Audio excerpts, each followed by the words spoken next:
Hey guys, you're listening to the most captivating podcast in iTunes. That's right, the Elite Man Podcast, where we turn average men into elite men every day. We interview the very best experts from the lifestyle, health, fitness, social, and even entrepreneurial worlds. And with their help, we give you some of the best advice on the planet. Subscribe now if you haven't already and enjoy the show. And oh yeah, if you really enjoy it, leave us a review. On today's episode number 217, entitled, How to Use the Power of Your Subconscious Mind to Change Your Life, I chat with Dr. Bruce Lipton. Dr. Bruce Lipton is a stem cell biologist, a best-selling author of The Biology of Belief, and an internationally renowned speaker. In today's episode, Bruce talks about the power of the subconscious mind, epigenetics, the biology of belief, and creating the life you want by changing the way you think. He covers a multitude of fascinating topics and delves into the science of cells and how our thoughts and beliefs can directly affect them. Bruce covers the extraordinary things he's seen over the years and the incredible discoveries he's recently learned about just how powerful our minds really are and just how much we can directly transform our lives when we take control of our minds. If you're wondering how to get the life you want by using your mind, check this episode out now. You are going to love it. Hey, have you checked out our Elite Man YouTube channel yet? If not, get on it right now. Go to elitemanmagazine.com/YouTube and start watching our fantastic videos. We cover everything from dating, health, business, fitness, confidence, mindset, social skills, everything that you need to know to be a 21st century elite man. We've got you covered. We have a new video coming out every Monday and Friday, and I'm telling you, this is the #1 place to get your elite man fix and the #1 place to grow as a man. These videos will absolutely change your life and entertain you at the same time. I'm telling you, check these videos out right now. I have so much fun putting them together. I know you're going to absolutely love them. elitemanmagazine.com/YouTube. Make sure you check it out right now and subscribe to our channel to get more of these fantastic videos and get notified the instant we release a new video. elitemanmagazine.com/YouTube.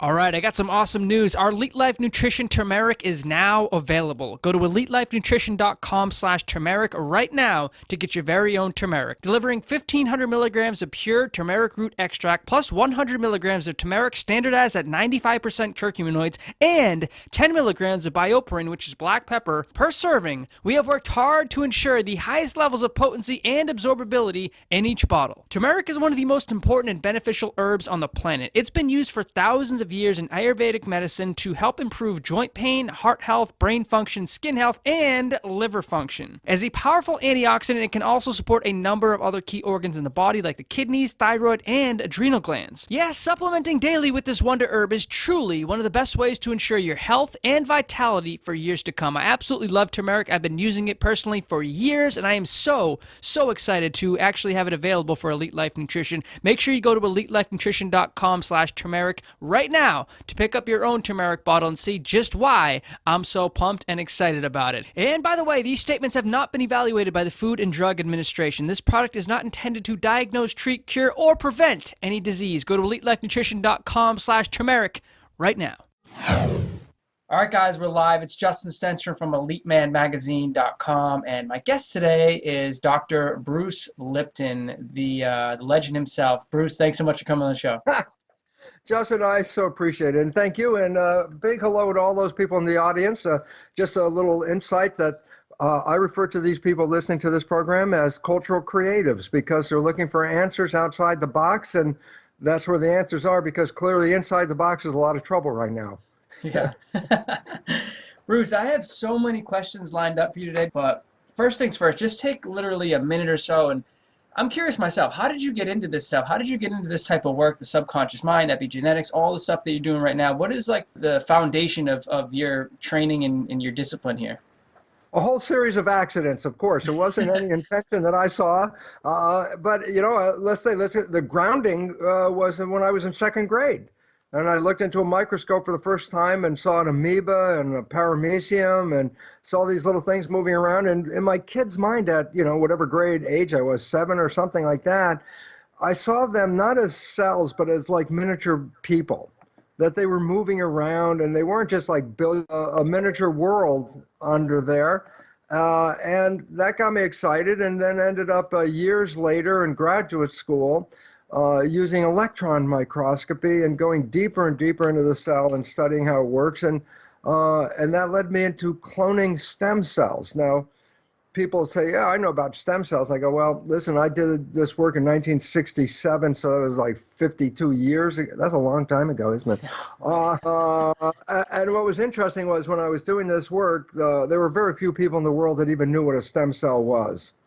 And so I had an opportunity to work on this material that today everybody's going, oh, stem cells. And I was like a pioneering aspect way back a long time ago.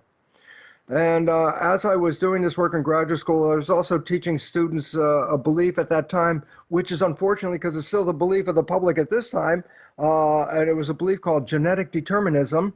It's the belief that genes control the characters of your lives and they turn on and off by themselves, which is a belief, when you encapsulate it, is a belief of victimization. Meaning this, as far as we know, we didn't pick the genes that we came with. And if we don't like our traits, you can't change the genes. And the genes seem to turn on and off by themselves. So all of a sudden, the control of my life is not me. I give the control over to the genes. And therefore, I become what is called a victim of heredity. If there's cancer running in my family or Alzheimer's or cardiovascular disease, like, I'm going to get the gene and I'll get those things. So that's a belief of victim. While I was teaching that, I was growing stem cells. So let's just summarize. What is a stem cell? It's an embryonic cell. So why don't I call it that? And the answer is because the moment before you were born, I did call them embryonic cells. And the moment after you were born, the very same cell is now called a stem cell because you're not an embryo. They say, why should I have them? And then back up, and the answer is this. When we look in the mirror and see ourselves as a single entity, it's a total misperception because we're actually made out of 50 trillion cells. The cells are the living entity. So when I say the word Bruce, that doesn't stand for any single thing. It stands for a community, 50 trillion cells. And so the relevance about all this is that these cells die at a very high frequency. My God, just in it's time we've been talking here for the last few minutes, we've lost maybe 100 million cells dying, red blood cells, skin cells, hair cells. Some of them are not coming back in my case. But the simple reality is this. We lose we have 100 billion cells a day. And how many days can you go if you're not replacing them? The answer is you can't go long. And the relevance, we're still here. So I said, well, then what's happening? Stem cells in the body of the embryonic cells whose function is to replace the ones that die every day. So if anybody's out there wondering if they have stem cells, the fact is, if you're out there listening to us, you have stem cells because you wouldn't get old enough to understand what we're talking about if you didn't have stem cells. So clear, everybody out there's got stem cells. And what my work was to show that I was cloning them, put one stem cell in a petri dish by itself. And it divides every 10 or 12 hours. So first there's 1, then 2, 4, 8, 16, doubling. 1 week later, 30,000 cells in the petri dish. And what's the point? They're all genetically identical because they came from one parent. That's what cloning is. So I got 30,000 genetically identical cells. I split them into 3 petri dishes. And cells live in an environment called culture medium. So in the laboratory, we make culture medium. So what is it? I say, it's the equivalent of blood. When I grow human cells, I look at the composition of human blood and then make a synthetic version called culture medium. Grow mouse cells, look at mouse blood composition, make mouse culture medium. So it's the equivalent of blood. But since I'm working in a lab, I changed some of the composition. So I made 3 versions of human culture medium, slightly chemical differences between the 3. So let's call them environments because that's what the cells are going to grow in. So environment A, B, and C is 3 different versions of culture medium. So I have 3 dishes, genetically identical cells in all 3 dishes, but in each dish there's a different environment, a different culture medium, slight different. And what was the result? In one dish, the cells form muscle. In one dish, the cells form bone. In the other culture dish, the cells form fat cells. And you come to a very important point and say, well, what controlled the fate of the cells? And you say, well, genetics. I go, no, they all had the same genes, but they had different fate. And it's like, oh, it was the environment, okay? And all of a sudden, it's like, oh, my God, I'm teaching that genes control life in the classroom, and in the laboratory, the results reveal that the environment is controlling the genes. So there was a big upheaval in my whole life because I was doing this work and none of my colleagues really thought it was relevant because everybody was so into genes. Now it's been many years, and now there's a new science of what I didn't know was the science at the time because I was a pioneer, and the science is called epigenetics. You go, well, it sounds like genetics. I go, when you say genetic control, which is the belief that most people have, I say this character is under genetic control. Cancer is due to a cancer gene. And it goes, okay, that's the belief in genetic determinism. Genes determine your life, genetic control. I say, what was my research? It was called epigenetic control. You go, well, it sounds like the same thing. I go, no, revolution. Epi means above. So when you say genetic control, that means control by genes. But when you say epigenetic control, the new science, it means control above the genes. I go, what's the control above the genes? I say, consciousness. And then you say, okay, make the connection between your research and consciousness. The answer is simple. The cells I were working with in a plastic dish, human cells that I put in a plastic dish. And then I say, yeah, but when you look at a human, we're not a single entity. We're made out of 50 trillion cells. The cells are the living entity. So by definition, a human is a skin-covered petri dish with 50 trillion cells inside. And I say, and what about the culture medium? Like, the original culture medium, blood. And I say, so what's the point? I say, well, does it make a difference if the cell is in a plastic dish or the cell is in a skin dish? And I said, nope. It's both environments are going to control the fate of the cells. In the plastic dish, synthetic blood. In the skin-covered dish, real blood. And all of a sudden I say, the control of your cells is not by the genes. It's controlled by the composition of the blood, which is the culture medium. Culture medium controls genes. I go, well, okay, then who makes the chemistry of your blood? I go, the brain is the chemist. And then comes the final one. Here it is. So what chemicals should the brain put into the blood? And I go, whatever chemicals complement the mind, the picture in the mind. If you change your mind, you change the chemistry. So I'll give an example. Your eyes are closed, you open them up, you see someone you love, you release love chemicals from the complement of the vision of love. Dopamine, pleasure, oxytocin, bonding, vasopressin makes you more attractive to your partner, keep your partner there. Growth hormone, which does exactly what it says. And I say, why is it relevant? I say, if you look at the chemistry of a person in love, you look at the blood chemistry.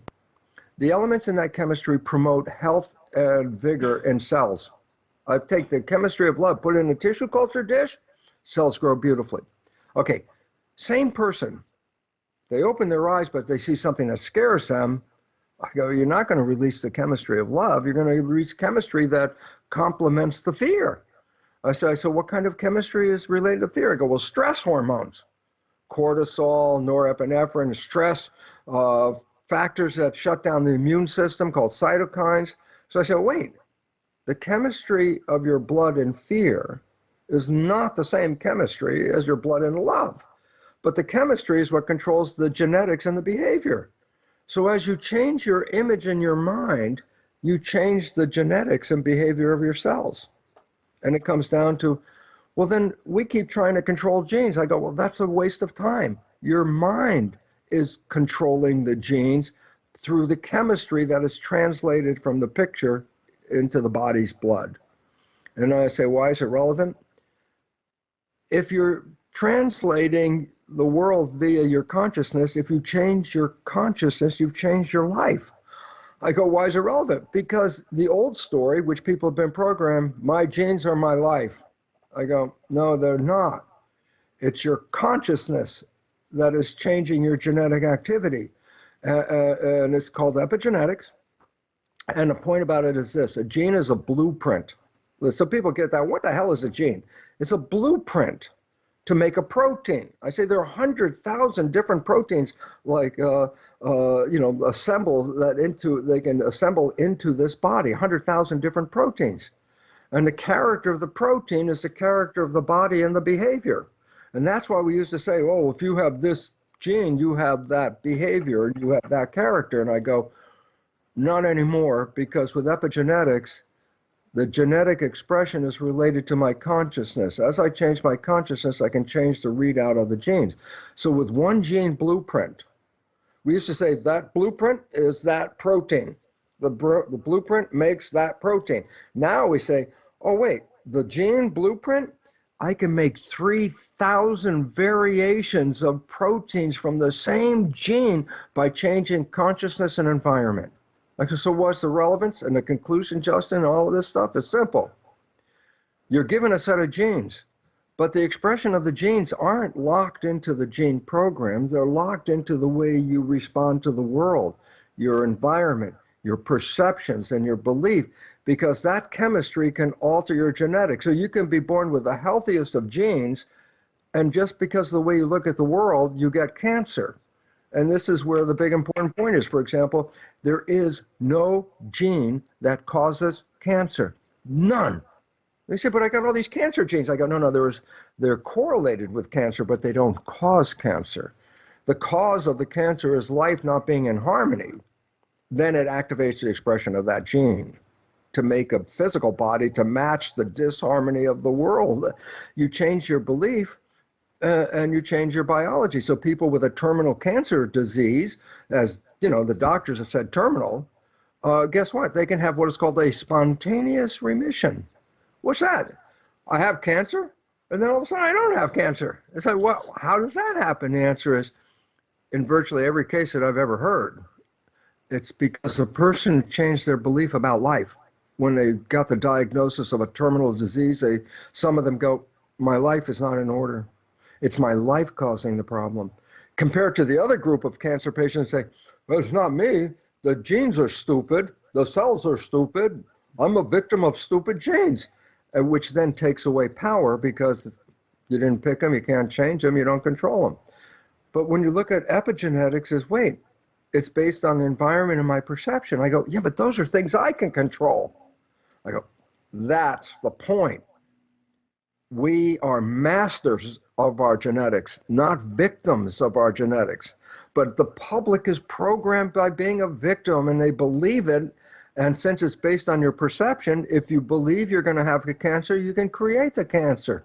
I could create anything, life or death, based on my perception, which is sending signals to the cells. So I'm not dealing with the real world.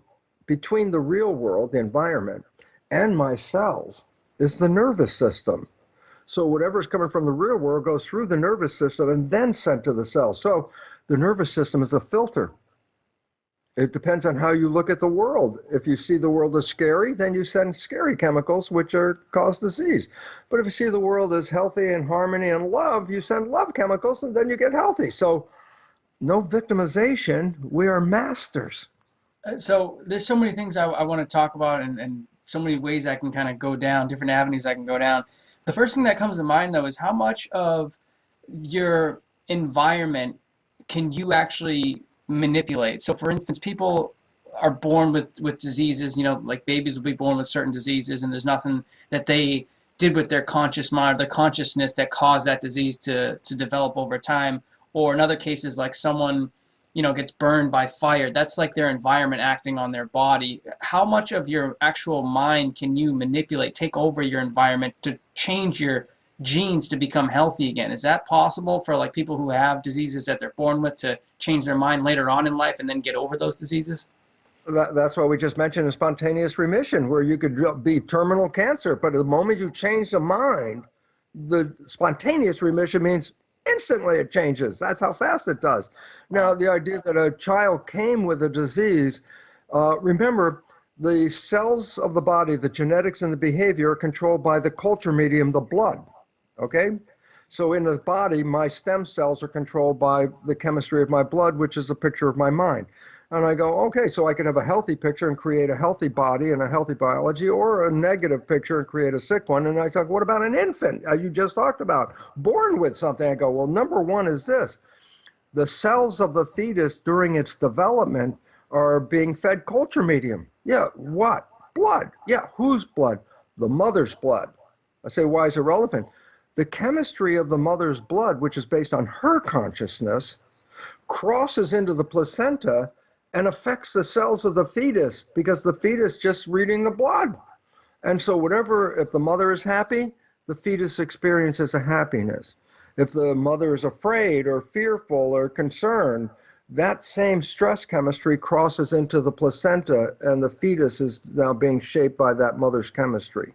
So the reality is, the environment's affecting the child from the moment of conception on, because it's in the environment inside the mother with her interpretation of the world. So when a child has a lot of issues, it doesn't have to be genetic.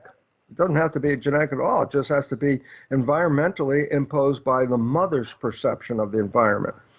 But the genes are now organized to make a disease. And then I say, yeah, but can you change them? And I go, well, this is the whole idea of epigenetics. Epigenetics says I can reprogram my own genes based on changing my belief system about life. So this becomes important. And then all of a sudden, let's add this, because this is the disconnect where a lot of people have a problem. And that is this. During the first 7 years of our life, we acquire programs of how to be a functional member of a family, how to be a functional member of a community. Think about how many rules. If you had to write a book of rules, this is what you have to know. It'd be a big book of thousands of rules. And I say, an infant can't learn by reading a book of thousands of rules. So nature created the first 7 years of our life to be predominantly in what is called theta of brain vibration, EEG, electrical encephalograph wires. Theta vibration is hypnosis.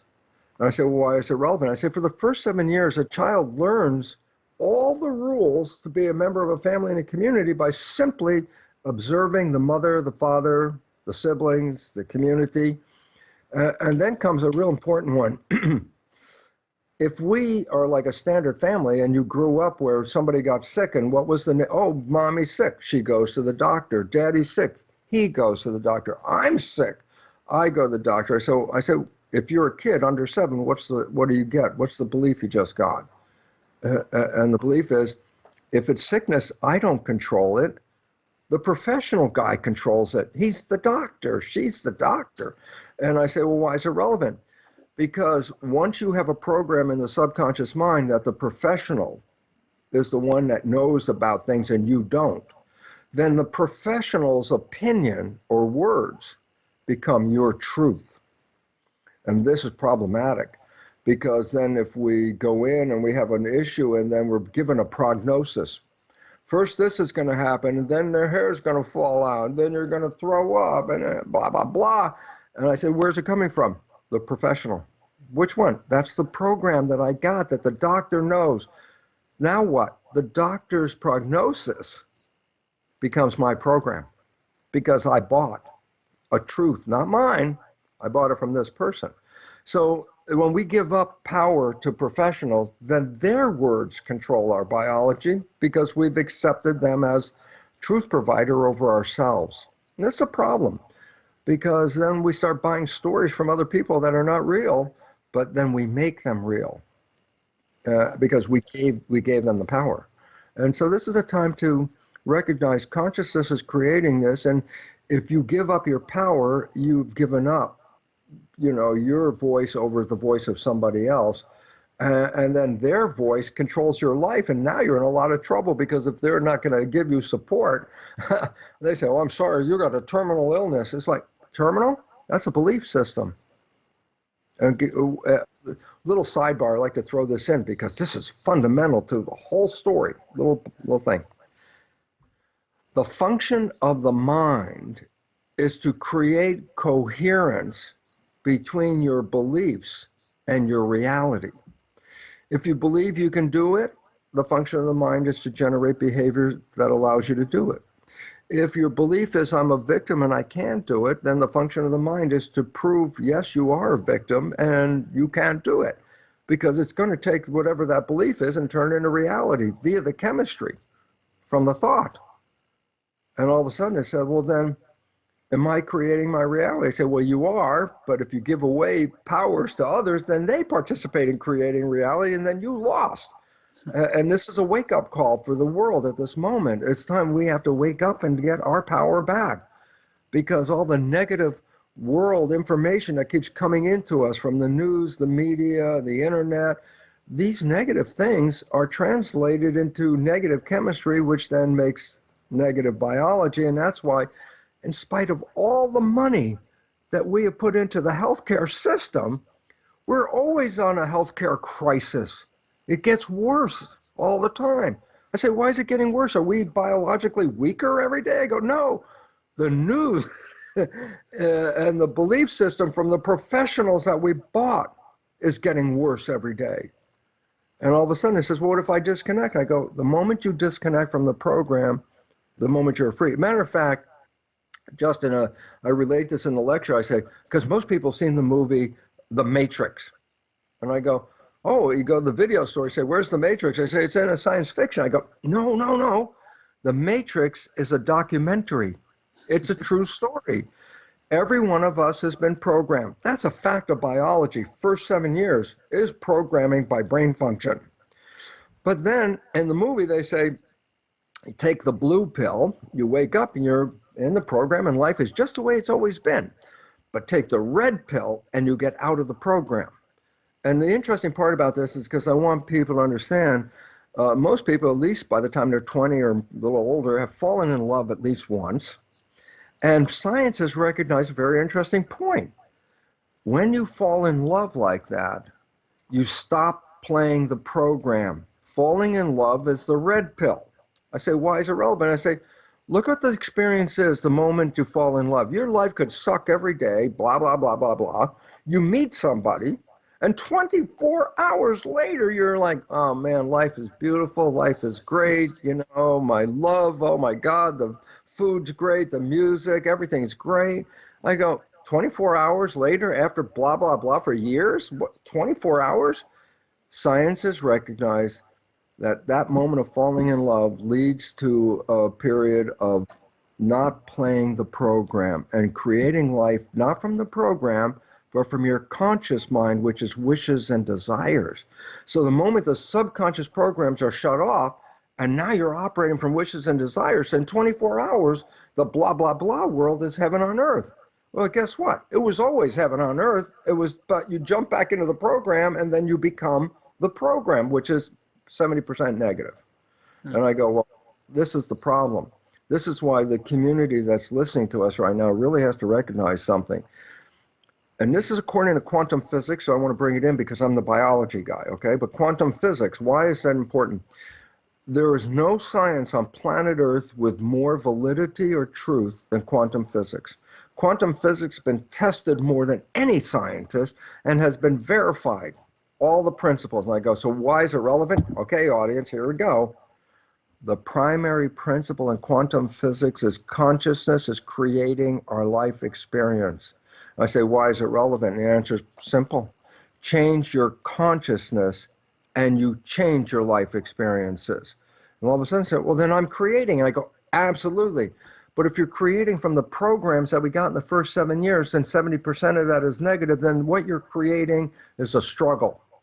Because your conscious mind has wishes of success and love and health and happiness. But you're running 95% of your life not from the creative conscious mind, but from the programs in what is called the subconscious mind. And we got those programs from other people. So they're not even your programs, but 95% of your life is coming from that. So what's the relevance?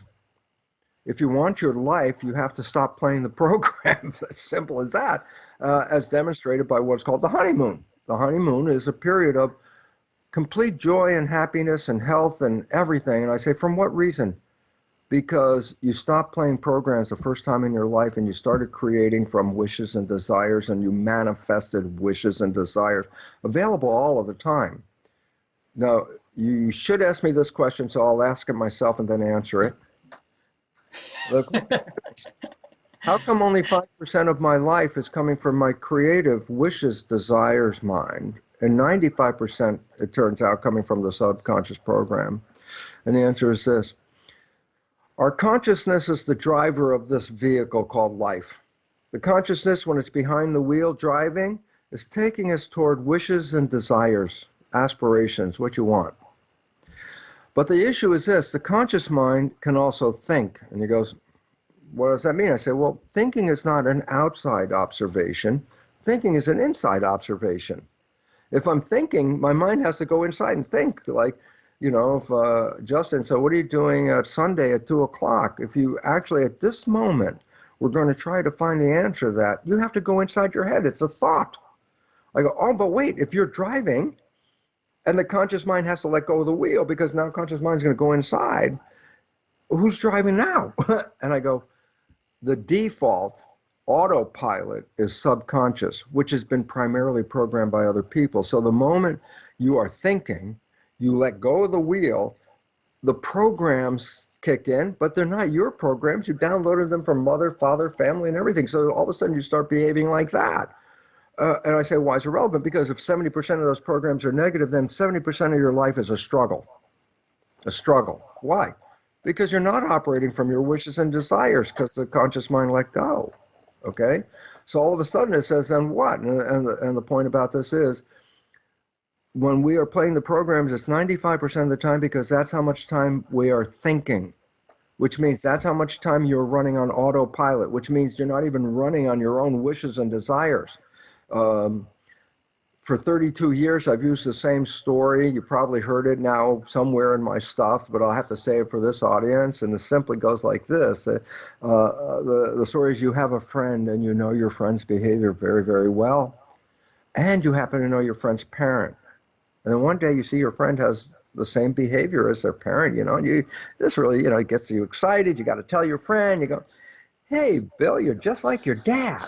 And then you back away from Bill because he's going to go ballistic and say, how the hell can you compare me to my dad? I'm nothing like my dad. And everyone laughs because they've had the experience. And that's why I tell the story.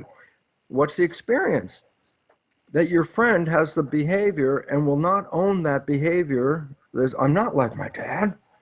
And yet you can see it. Well, here's the point. Everybody can see that Bill behaves like his dad. Only Bill can't see it. Explanation is simple.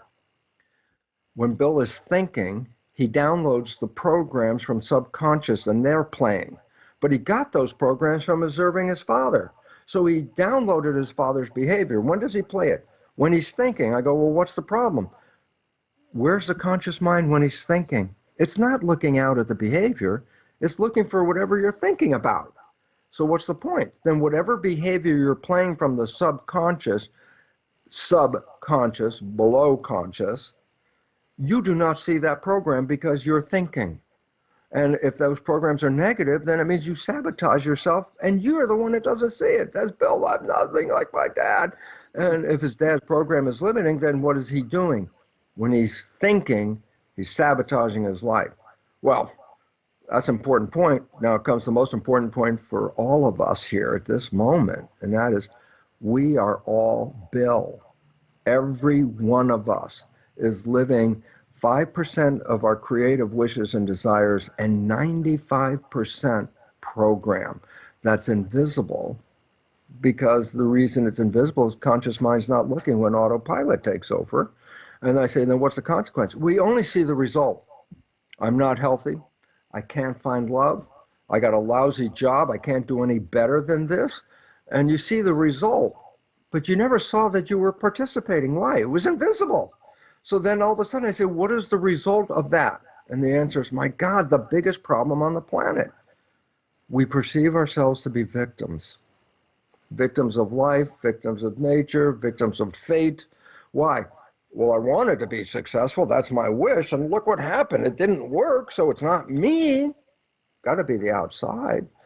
And then we give up power because we say we had nothing to do with it. And it's like, oh my God, we created everything. And this is very hard because people look at their life and go, you mean I created my own cancer? And I go, very important. Let me bring this point out. Yes, you did, but, and here's the big but. You had no conscious awareness of it. You had no insight into how it occurred. All you did was go through an automatic process. And the words, these are very important words. Listen, blame, shame, guilt, victim. These big words shape our life a lot. And I go, guess what? None of these words apply to, let's say, having gotten cancer. I say, why? Because if you apply these words, the first thing you have to have is, I have knowledge of how the right thing is. And in spite of knowing the right thing, I have chosen not to do it. Oh, well, then I'm guilty of that. I should be ashamed of that behavior because I knew the right thing, but I chose the wrong one. Oh, yeah, blame me because I'm the one that created it. I'm guilty. I go, well, that would be true if you had knowledge. But if you have no knowledge, you are completely no knowledge of what I'm talking about, and then you end up with cancer, how can I blame you? You had no knowledge that you were even involved with the creating of a cancer. So people buy the victim and stuff, but I want them to let go because that's history. And I say, why?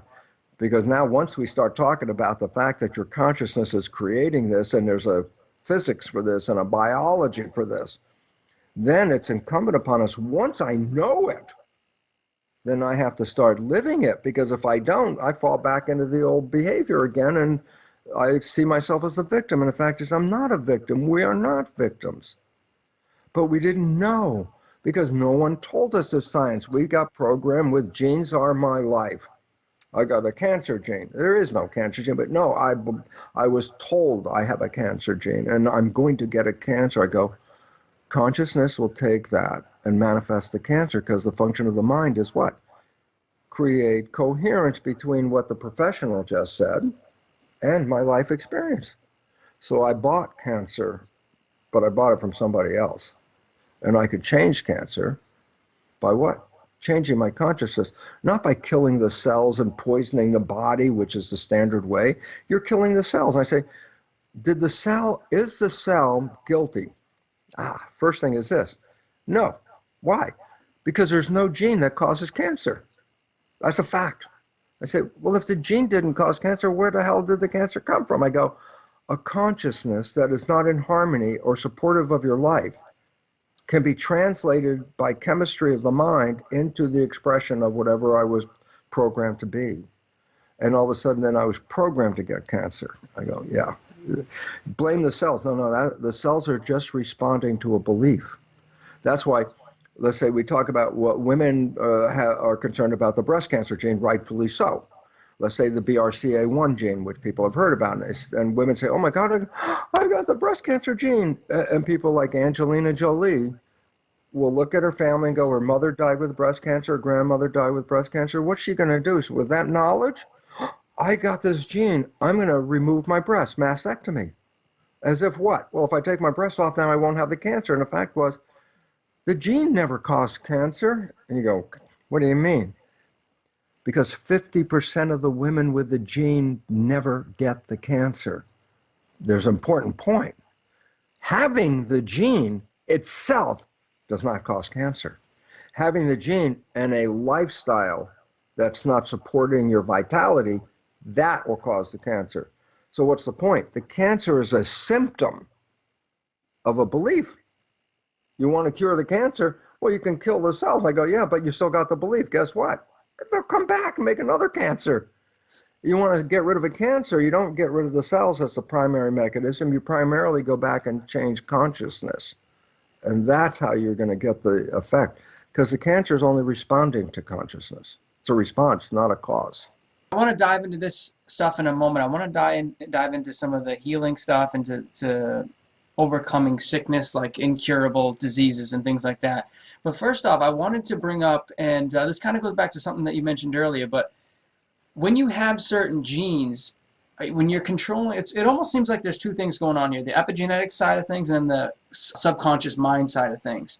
When you have certain genes, we all have certain genes, and we have the breast cancer gene that makes us more susceptible to having it, and there's a correlation of people that have that, but it doesn't necessarily mean you're going to have it.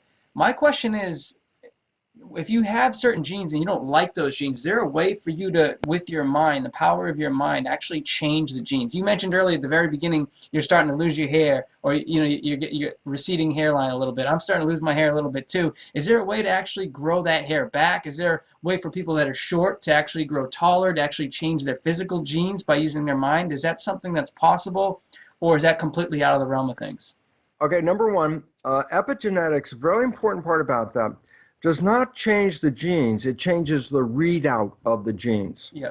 You could be born with a negative gene, but you don't have to make that readout. By epigenetics, I changed the readout of the gene. So from the same gene blueprint, I can create over 3,000 variations of proteins. A gene is a blueprint to make a protein. The protein is the building block that gives us our character.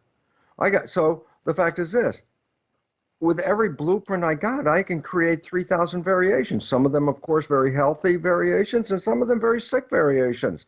So it turns out, well, how much of our disease health issues are attributed to genes directly? And the answer is less than 1%. So all of a sudden, the healthcare crisis that is sabotaging civilization at this moment, less than 1% is due to genetics. I said, where's the rest? And the answer is environment and consciousness. And all of a sudden I say, well, then why is that relevant? Because since I can change the readout of the gene, I don't change the gene, I change the readout of the gene. All of a sudden it says then I'm not restricted to any particular gene blueprint. I can change every variation I want. And this is why the genes are not the real cause of the problem. But a person who's negative will take a gene and make a variation of it that will complement the negative perception, a negative protein, and manifest that negative expression. Now, can I change this? Of course you can change this. This is what placebo effect is all about. Placebo effect, I got an illness. The doctor says, here's the greatest new medicine just for you. And it's a miracle. Take it. You take the medicine, you get better, and then you find out later it's a sugar pill. And of course, everybody goes, yeah, that's called the placebo effect. I go, but you know what it is? It's a positive thought. It's the idea that this is the pill that I can envision I'm going to be healed. This pill, wow, when I take it, I see health. And I go, you took the pill, you created the health, but it was because that's what you were seeing, not because of the pill. Okay? And everybody goes, yeah, placebo effect. Positive thinking generates a positive life expression. And the corollary, which most people have never heard of, and it's more important to hear of it, is what placebo is positive thinking. What about negative thinking? And the answer is, oh yeah, equally powerful in changing your life. Positive or negative, it's the power of thinking. Where positive thinking will take us and bring health and happiness and harmony, negative thinking can manifest any disease that's on this planet. Negative thinking can kill you just because negative thoughts. It's called nocebo versus placebo. Nocebo effect. Why is it relevant? Well, 70% of our program beliefs are negative and disempowering thoughts. And since they're running 95%, when you start to do the math, 70% of my 95% is negative. Overall, my thinking is not positive. It's a negative process.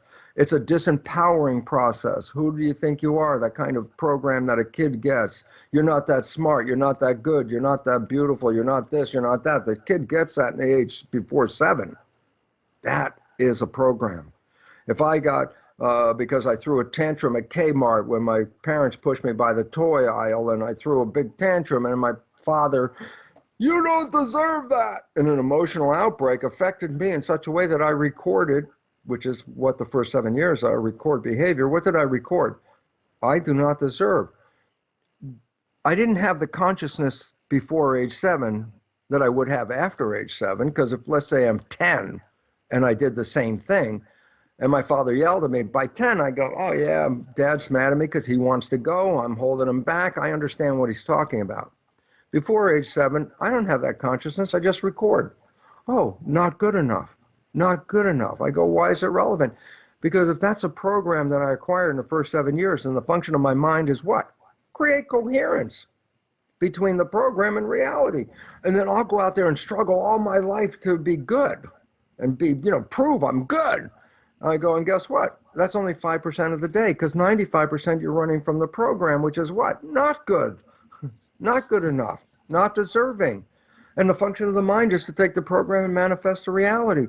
I struggle because my conscious mind has wishes and desires to be good. And my subconscious mind, working 95% of the time, says I do not deserve. So what's the result? Well, you do the math. The answer is, yeah, you're going to struggle to try to make success out of your life, and your subconscious 95% of the day is going to sabotage you, and you're not going to see it because it's unconscious behavior. All you're going to see is, geez, I keep working hard and I'm not getting there. Maybe I don't deserve things. It's like, yep, that's exactly what the program was. So it sounds to me like you can't actually change your height. If you're a shorter guy, you're not going to be able to actually change your genes, but you can express you can change the way they're going to be expressed. And I think if you have a healthy consciousness and a healthy belief in yourself, you can express them to the best of their ability. Like if you're going to Yeah. supposed to be, say, 5'9" or something, you can reach that high max potential of being 5'9". But if you have negative thoughts when you're growing, say in your teenage years, you're probably going to be shorter than that, like 5'5" or something, right? These are the kind of things that can happen to all of us. Okay. Now, I also have to tell you this. Let's say I want to be taller than I am right now. So I have a consciousness, and my consciousness is feeding in, and I'm trying to entertain a very positive belief here that I'm gonna get taller. And I say, so your thoughts are controlling your biology. I go, yes, they are to a degree now, but here's the other part, and this is very critical because people don't even know this. I could read your brain activity putting wires on your head. It's called electroencephalograph. I can read the brain function. There's a newer device called magnetoencephalograph. It reads the magnetic fields of the brain, and it reads your brain function exactly the same. I say, yeah, but what's different about it? I go, the probe is out here. It's not touching your head at all. I go, so there's a reason. That's why it's important. Your thoughts are not contained in your head. Your thoughts are broadcast into a field, okay? Then becomes the important part. Let's say you're in the middle of a field where everybody's belief is you cannot grow taller than what your height is right there. You've got it. You're 5'9". That's it. That's what you got. I'm the one broadcasting, I want to get taller. I go, okay, now let's see the amplitude. Let's measure my brain function. How much power am I contributing toward this belief? And then I say, now, remember, everybody else out there has got a collective belief that you can't do this, and there's 1,000 of them out there. Then you have 1,000 times more energy that will prevent you from realizing what you personally could realize. But if you find yourself in a community where 1,000 other people are surrounding you with the belief, yes, we can do all these changes, then guess what? Then those are the miracles that occur when you're surrounded by others who will support you in their broadcast, because we're in a field and we accommodate the field. So yeah, there's personal beliefs, they're community beliefs, and the community you're in shapes the world that you're in until you move out of that community. When you move out of that community, life changes. A very wonderful example of that. There was this project, it was called Raw for 30 Days. And what they did is they took diabetics, insulin-dependent diabetics. And they said, if you give us 30 days, we're going to give you a raw food diet. At the end of 30 days, you will not have diabetes. So they take them away into some place where they have the whole group, and they sequester them, and they cook for them, and they do they cook. That's the wrong word for raw food diet. They prepare the food for them. And guess what? In the beginning, they all hated it because they were all like food junkies from McDonald's and stuff like that. Now they're getting all this raw food, and they hated it. But by 30 days, they habituated to it. At the end of 30 days, not one of them was diabetic. They changed. Okay, now comes the interesting, when I asked the guy who did the research, I said, so what happened when they went home? 9 out of 10 became diabetic again. You go, well, how'd that happen? I said, because when they were in a field over here outside of their community, eating good, eating healthy, with a vision that this is going to create a beautiful life, they lived that. But the moment they took their thought, came back into their community, and everyone around them had the other thoughts, they lost the power because they were in the wrong community. And you conform back to the community. So it says, can I change myself physically? And the answer is yes, but be in a community that supports that belief system. And then you have the real advantage of manifesting those changes. But if you're in a community that doesn't believe this, your energy is going to be overwhelmed by the negative belief of everyone around you. Yeah. So community is a big issue right here, Justin. I wonder, though, if those people in that example, that's a great example, but I wonder if those people also changed their diets afterwards, and that just kind of brought the diabetes back on. Does that have something to do with it as well? Yeah, they just went back, and this is what we do in the community. Oh, we're going down to McDonald's to get some burgers. I'll get you a couple. Okay, fine. It's like it was easy to get back into, because that was a program. It was easy to get back into the program. they struggled to get out of the program because even when they went away, even just eating a raw food diet was not in their program.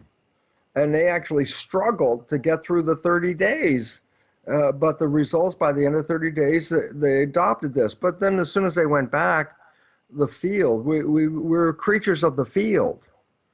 And this is quite unfortunate. I mean, like, there's always these riots in the soccer games in Europe, their football. They have riots like so many times. What's interesting about it is this: if you're a pacifist in the middle of a riot going on all around you, the consciousness of the group will end up having you with a chair in your hand clubbing somebody over the head. You're not operating as an individual now. You're operating as a large community with a shared energy.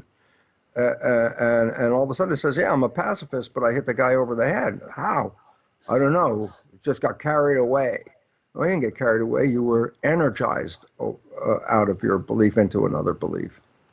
Yeah, I've seen that too. Just growing up in, where I'm from around here, I've seen people like after school fights and things like that, like things like street fights. You'll see kids that or guys that are just normally like great guys and they never do anything crazy, but then they get caught up in like the mob mentality and then all of a sudden they're run over sucker punching people and doing crazy stuff that you would never see them do. And you're right. Now it makes total sense. It's the energy of that moment. That's right. So if we want to change, the first thing is to look like, if it's not really working where you are in your community, well, then the idea is you're not surrounded by people that will in any way support your vision. You will accommodate their vision before they accommodate your vision. And then all of a sudden it says, well, if you want to step out, then you have to surround yourself with a different kind of people. You start to be selective. Find the ones that display the behavior that you like. Start to be associated with them, because then in that community, you generate a new energy field.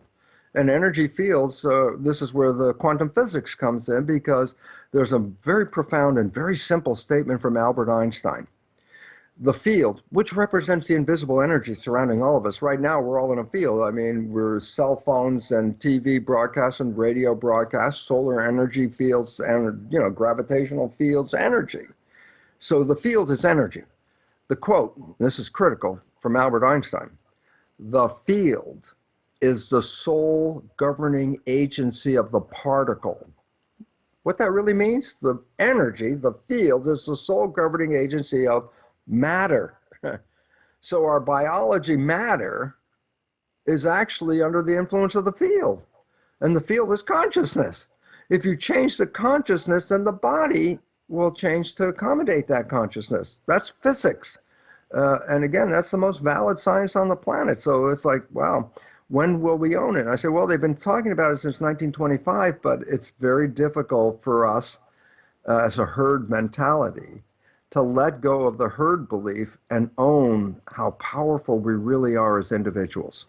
Yeah, I actually just finished up reading Dr. Dispenza's latest book, Becoming Supernatural, and he talks all about this stuff with energy and quantum fields, and there's some pretty incredible things that he's talking about too. A lot of spontaneous remission things with like people with Parkinson's and all kinds of stuff. They go through this just like meditative state where they get into like another consciousness. And again, it's all about consciousness and energy. And once you can tap into that and get everything aligned, just healing takes over. Your body naturally wants to heal. Where does that? What do you think about consciousness? Is it what is your spirituality and your belief system about like what it all is, where it all comes from? Where is this like greater, not God, but this just inherent wisdom? Where does it all come from? Yeah, as I said, the field is shaping matter. In primitive organisms, they read a smaller field just immediately around them. Okay. Mm-hmm. You walk outside, just like us too. I mean, if we walk outside and it's cold out, the moment the cold touches my skin, my biology reads the environment and then adjusts my temperature to raise it so I stay warm. Or if I walk out when it's hot, the signal coming into my skin changes my perspiration and stuff so I cool off. So all of a sudden I say, then my metabolism is really under the control of the outside environment. I go, yes, it is. Okay. At lower organisms, they read directly this outside environment. But as our brain began to expand, we started to see more of the environment, more subtle things that you couldn't see at a very primitive organism level. And one of those things that we see is an identity that is different from each other, which is, okay, related to astrology. I used the word astrology. Okay, let me fix it. Astrophysiology. Yeah, we're influenced by the planets and the stars because they generate fields. But primitive organisms don't read that field. Mainly, let's say, if there's a field from Uranus, the planet, it's 40 years before the field will make a cycle. I say if an animal lives 3 years, what would it know from a 40-year cycle? So Uranus doesn't affect animals of a short life. But as the longer life and the more sensitivity, we become more part of the field. And there's a part of the field that makes us unique, and that's our conscious mind. In other words, it's like a radio broadcast. You got the radio, you got the whole band, you got all the stations up and down the band. I go, what's relevant? Well, the radio band is consciousness, let's say, and each station is an individual reading a piece of that consciousness. And so on our cells, almost all of your cells, with major exception of your red blood cells, that's why we can exchange blood and, Red Cross, all that kind of stuff. But your conventional body cells, almost all of them have on them antennas, receptors, protein receptors, reading environmental signals. And there's a signal called self that no two people have the same set of antennas. So that's why you can't take your cells and put it into another person's body, because the body cells are responding to the broadcast from your consciousness going to your cells. But if I put somebody else's cells in your body and they have a different set of antennas, they're not reading your consciousness, they're still reading the consciousness whoever donated the organ. And so why is it relevant? Well, then if I put somebody else's cells in my body, then I have one group of cells not paying attention to what the other group of cells is paying attention to. So the immune system will eliminate all the cells that are not reading the same station, okay? So that's what they do when they do tissue typing. Who's going to get the heart from a person who just died? And the answer is, who needs a heart that has a very similar code of antennas, identity code? The closer the code, the less the immune system rejects the organ. That's what they call. So they're reading the codes. What's the point? No two people have the same code. Each of us is reading some environmental signal that the other one's not reading. I go, well, why is that relevant? Because that's where our personal identity comes from, the narrow signal. But our collective identity, first of all, we're all human. So there's a whole human spectrum, and then there's a human Bruce station, and a human Justin station, and a human X. And we read our station. We're collected to the whole field, but we are unique. Okay? Once we start to express our uniqueness, which is after age 7, we can manifest control over our biology. The first 7 years, you're not using the conscious mind. You're using a lower form called the subconscious. That's where programs are downloaded and stored and played. Nobody's in there. It's a machine.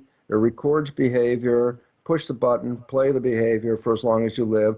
A lot of people think subconscious is the bad, evil thing. I go, no, it has no quality of good or bad. It's just a record playback mechanism. What you record, now that might be a good program or a bad program. So I'll give you an example of a good program. When did you learn how to walk? Before you were age 2. Have you ever had to relearn how to walk? I don't know. Hey, then fabulous subconscious. Why? It learned how to walk, and I can use it till I'm over 100 years old, the same program of learning how to walk, okay? So subconscious has got good side to it, but also it may have programs of less than good. Not smart enough, you don't deserve this, who do you think you are, you're not that good, blah, blah, blah. You're going to get a disease. You're going to have this problem. If you buy those, then your subconscious program is not a positive program. At that point, when you engage it, you get the mind's function is to make that program real, positive or negative. It doesn't make any difference to the mind. It just takes the program. So each of us have the ability to get out of the program and be the guy driving the vehicle when we're in our conscious mind. That's when the honeymoon effect happens. That's when love, now we're driving a vehicle and it's like, oh my God, I'm driving toward this pleasure. Great. But the moment you start thinking a lot, then you let go of the wheel because thinking is inside and the program takes over. And if it's a negative program, then it's going to be a negative behavior and you're not going to see it. You're only going to see the result as we talked about. So your power is in the field. So what are your personal beliefs on spirituality, and what is like really controlling our own subconscious mind? Where does our subconscious mind originate from? Where does that come from? Is that just the universe, or what? I mean, what do you think? Okay, first of all, the subconscious mind is just a real mechanism of stimulus response, learning a stimulus and then learning a response to accommodate that stimulus. Whether it's a good response or a bad response depends on our teachers, more or less, how to respond to a stimulus. And if you respond in a negative way, every time that stimulus shows up, it's just an automatic, you're going to have negative behavior. Consciousness kicks in with the development of something called the prefrontal cortex of the brain, right behind your forehead. Consciousness is your own reception studio of that spirit, that broadcast coming across your personal identity receptors, okay? And the relevance about that consciousness is that with its awareness, conscious awareness, it can look at the program and it can rewrite the program. And all of a sudden it says, with the conscious mind was the first time to step outside of the program and look back. I said, well, where does consciousness come from? I said, well, it's a set of antennas on the surface of the cells, but it's not the antennas that are the consciousness. They're the antennas receiving a broadcast. Well, so then analogy, really simple. A body is like a television set playing a broadcast. Play the Justin show, I play the Bruce show right now. Here's the Bruce show. I go, why is it relevant? It's like a television in this regard. The program is not in the television. The program is sent to the television via the broadcast, right? And the point is this.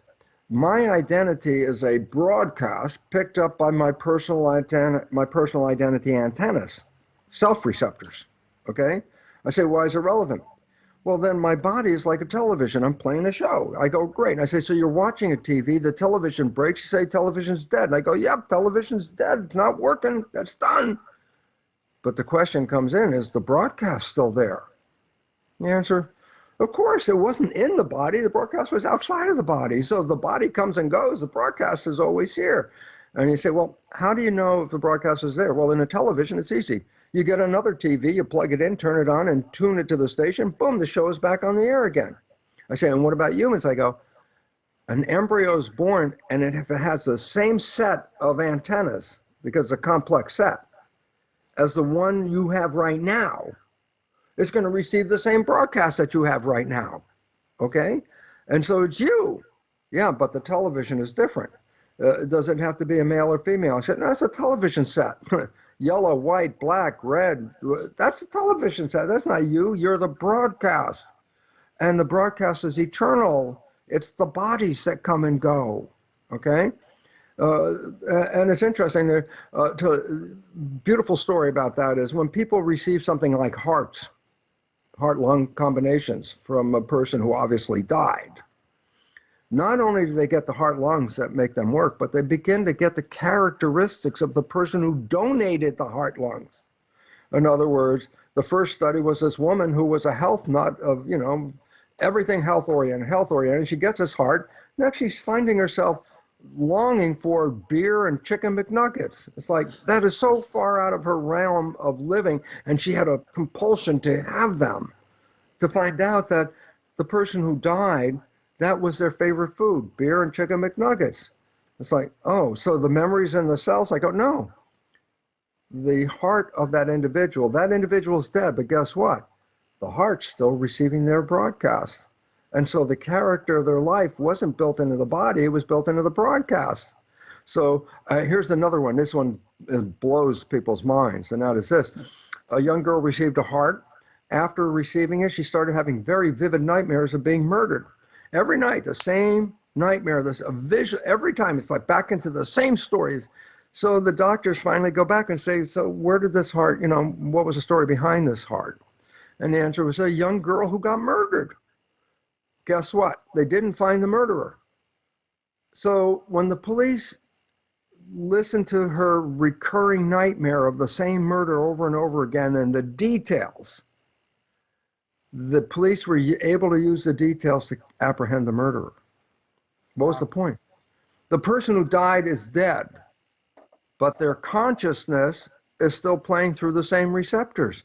So while the other person is holding their heart, which is a very powerful electromagnetic field generator, they're also receiving the identity of the other person. So this person now is actually two people, one from the heart and one from the body.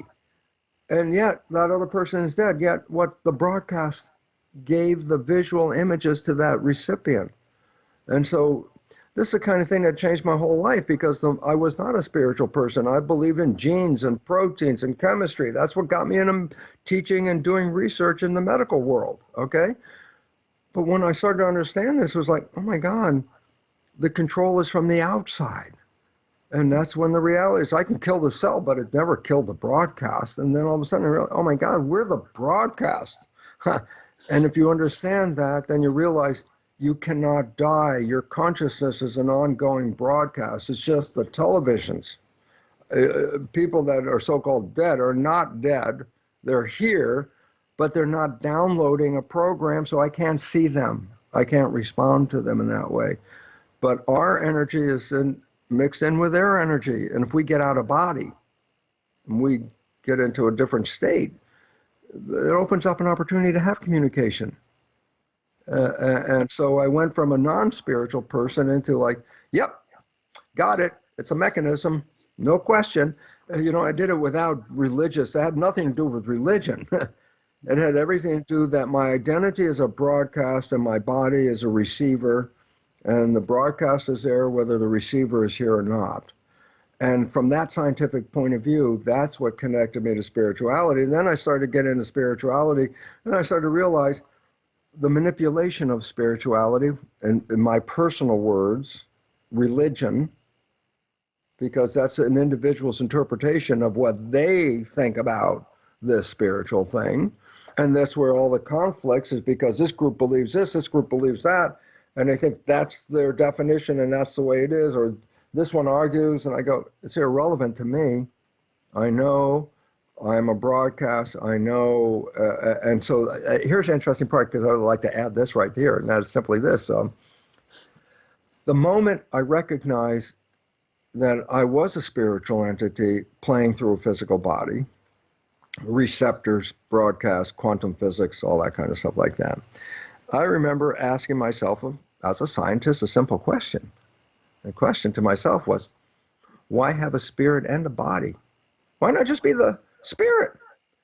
And 50 trillion cells, the answer welled up. I find I have got comedian cells because they're jokey guys. And I asked the question, why have a spirit and a body? Why not just be a spirit? And 50 trillion cells wells up, and the answer comes in my head, and it goes, Bruce, if you're just a spirit, what does chocolate taste like? And all of a sudden I realized the taste of chocolate is a mechanism of a body that translates a chemical environment into a vibrational broadcast. So I have taste receptors. My spirit has no taste receptors. So what does chocolate taste like? It's a consciousness, but there's no answer. You need a physical body, and then chocolate has a taste. You need eyes to see what a sunset looks like. You have to have emotions to feel what love feels like. And all of a sudden, oh, this is a translator of sensory information. Sight, sound, smell, touch, taste, love, pain, whatever. This is a mechanism that is transmitting back to source. So I come into this mechanism to do what? Have these experiences so that it enhances my spiritual consciousness by what is love? Oh yeah, I remember now. I had a body, then it fell in love, and I know what that's like now. And all of a sudden it says, then why am I here? And so the conclusion of this is, to me, blows my mind for a guy who wasn't spiritual, was that rather than the conventional belief that we die and go to heaven, I bought into a new belief that we are born into heaven, that we came here to create. And that through that creation, we can manifest all our sensory experiences and all that stuff. So not only do we come here to move around, but we came here to get information sent back to source. And so the reality is, my God, what is heaven? I say, being born on this planet is heaven. And then you look out and you look at the news and you watch the TV and you go, geez, for heaven, it's a surely troubled area around here. And I go, because we've been programmed. We lost our creative ability by programming. When you get your programming back and you understand your programming, you are free agent to create heaven on earth. Until you understand you've been programmed, until you've taken the red pill and gotten out of that program long enough to say, boy, there was another life right here and I didn't see it all this time. That was always there. It was the program that takes us away. And when people understand this, this is where empowerment comes from. Because if I find I have a negative program and my life is a struggle, I don't have to change life. I have to just change the program. Life will automatically change as soon as the program changes. And that's empowerment at that moment.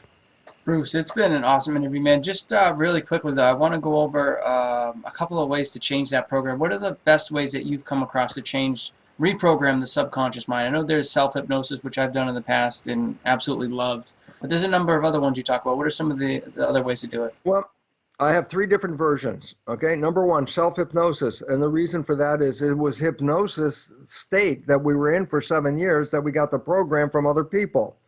But if we can do self-hypnosis, then we can decide which program we want to put in. And so like putting the earphones on at night and playing a program of what you want that you don't have. When you're sleeping, consciousness shuts off, but subconscious is still recording for a period of time. So when you go to sleep, all of a sudden consciousness is gone, you're not here, but subconscious is listening. So whatever program you're playing, self-hypnosis, you can download that. After age 7, we acquire new programs through repetition, habituation, habits. You want to play an instrument. Well, that's nice, but until you practice playing the instrument, you're not going to be good at it. You have to practice. Well, practice is making a habit. Anything we do that we repeat is becoming a practice, okay? So you want to put a new program in, then you have to practice a new program. You might be in a miserable place in the world, but you just practice every day that I'm happy, that I'm great, just keep saying this. I go, well, how's that going to change? I say, repetition, habituation is what causes the program to change. So you want to change the program, you can't just, people sometimes say, well, I'll just talk to myself. And to me, that's always a joke for the following reason, and simplicity is this. Yes, you are an entity in the conscious mind. Your spirit, conscious mind, you're an entity. Subconscious mind is just a record playback mechanism like a CD player. I go, what's the relevance? I say, you have a CD, the program's not what you want.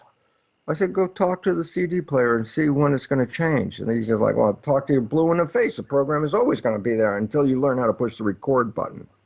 I say, in this case, pushing the record button is learning that you have to do a repetition, a habituation, a repeat process over and over again. That's how it does it. And then those are the 2 basic ways we learn naturally. Okay? First 7 years, hypnosis. After 7 years, anything you practice, you can learn. And once you learn it, it's a habit. And then, fortunately, there's new ways of changing these belief systems because those first 2 ways are time consuming. It takes time to change them that way. It took time to learn them. It takes time to change them. But there's something new called energy psychology. And energy psychology is a new version of psychology that engages super learning. So what's super learning? See, maybe you've ever seen somebody read a book by just take their finger and move their finger down the page like that. You can read an entire page of text just by moving your finger down like that. You could go into a bookstore and in 5 minutes by just turning the pages and going like this, you can read an entire book. Super learning. But if you use that super learning process, you can use that to engage a change of the conscious mind. And that means that instead of a time-consuming repetition, hypnosis, all that kind of stuff, you can change beliefs in minutes or hours using these new psychology processes. On my website, very simple, brucelipton.com. Under resources, I have belief change modifications, and there are about 25 or more different versions of energy psychology that people can look at and see if one appeals to them or whatever, and then get to the website. So the point is this, you can change in either of 3 ways. Hypnosis, put the earphones on at night and go to bed. Repetition, take whatever it is you want to be true, a new age phrase, fake it till you make it. You're not a happy person, then every day, every time it comes in your mind, you say, I am happy, and you look around and go, yeah, that's not right. And I go, don't worry about that. Just keep repeating, I am happy. because it's repetition that will put that program in. And once that program is in, and here's the beautiful part, whether you did it with earphones or repetition, once the program is in, no more work. Because 95% of your life is just going to come right out of that program. So you don't even have, once you put the program in, no more work. That's the beautiful part about this, okay? And energy psychology is very valuable because the world's in a situation where we have to start changing our belief system because we're creating an extinction of human civilization at this moment. And we're creating it. And the only way out of it is we have to change our behavior, which all of a sudden, old phrase, necessity is the mother of invention. Well, we have a necessity to change, and all of a sudden comes energy psychology and go, yeah, that's great because we don't have a lot of time. Let's change this fast. Let's get our power. Because if all of us could get into the honeymoon effect mind, where if you're creating heaven on earth, and others are creating heaven on earth all around you, then definition, you are living heaven on earth, and that's our destination. Bruce, thanks again for coming on. I really do appreciate it. What's the last send-off takeaway message that you want to leave the audience, and then also a place that our listeners can check out more about your work and your books? Okay, well, the first thing is this. We must let go of the perception of victimization because we are actual creators, both from a world of quantum physics, which recognizes consciousness as creative, as well as biology, the new science of epigenetics, which also realizes that consciousness is creating our life experiences. Both of those come together. And when we own this, we have the power to change our behavior to one that provides us with what we want. Heaven on earth. You can do that. And to do that, you have to know what the program is. So it's going to make it very simple because the program is the first 7 years of your, actually last trimester of pregnancy, first 7 years, you're in a state of theta. So I say, well, what did you learn when you were 0? And you go, I have no idea. Well, okay, what did you learn when you were 1? I have no idea. I said, but these are the programs that are controlling your life. So real quick conclusion. 95% of our life is coming from the subconscious program. Your life is a printout of your programs. Whatever you like that comes into your life comes in because you have a program to acknowledge that. More important one, whatever it is you seek or desire and you struggle, work hard, put a lot of effort into it, sweat over, I'm trying to make it happen. Stop for a second and say, whatever that destination is, why are you working so hard? The answer inevitably is the program you received does not support that destination. So automatically, you just have to look at your life and you can see what your programs are. Whatever the thing you're trying to seek and you have trouble, you have programs that are not support that. And once you know what the program is that's not supported, then you're given an opportunity to take a program, turn it around into a positive one, and insert it in via self-hypnosis, repetition, or energy healing. And all of this information is available on my website, which has got so much. It's got written, audio, video, all kinds of information, what we've been talking about. BruceLipton.com. Pathway to self-empowerment. Thank you, Bruce. I really do appreciate it. Guys, make sure you check out his website, BruceLipton.com. Bruce is an absolute legend. And Bruce, thank you again for coming on. It was a true honor and a pleasure to have you on. Take care, and I'll talk to you soon. Thank you so much, and love to this audience because these are the cultural creatives that are going to help us get out of this mess. So I'm glad they're here, and thank you for the opportunity to talk with them, Justin. Very much appreciated. If you haven't joined our Elite Man newsletter yet, you are missing out. Get on it right now. Go to elitemanmagazine.com/newsletter and sign up to get special Elite Man content not seen nor heard anywhere else. Get all of our bonus podcast information, sneak peeks, and upcoming shows, behind-the-scenes content, special offers, and exclusive Elite Man updates you won't find anywhere else. I'm telling you, if you're not on our newsletter, you are missing out. Go to elitemanmagazine.com/newsletter and become a true member of the Elite Man community. I look forward to speaking to you soon. elitemanmagazine.com/newsletter.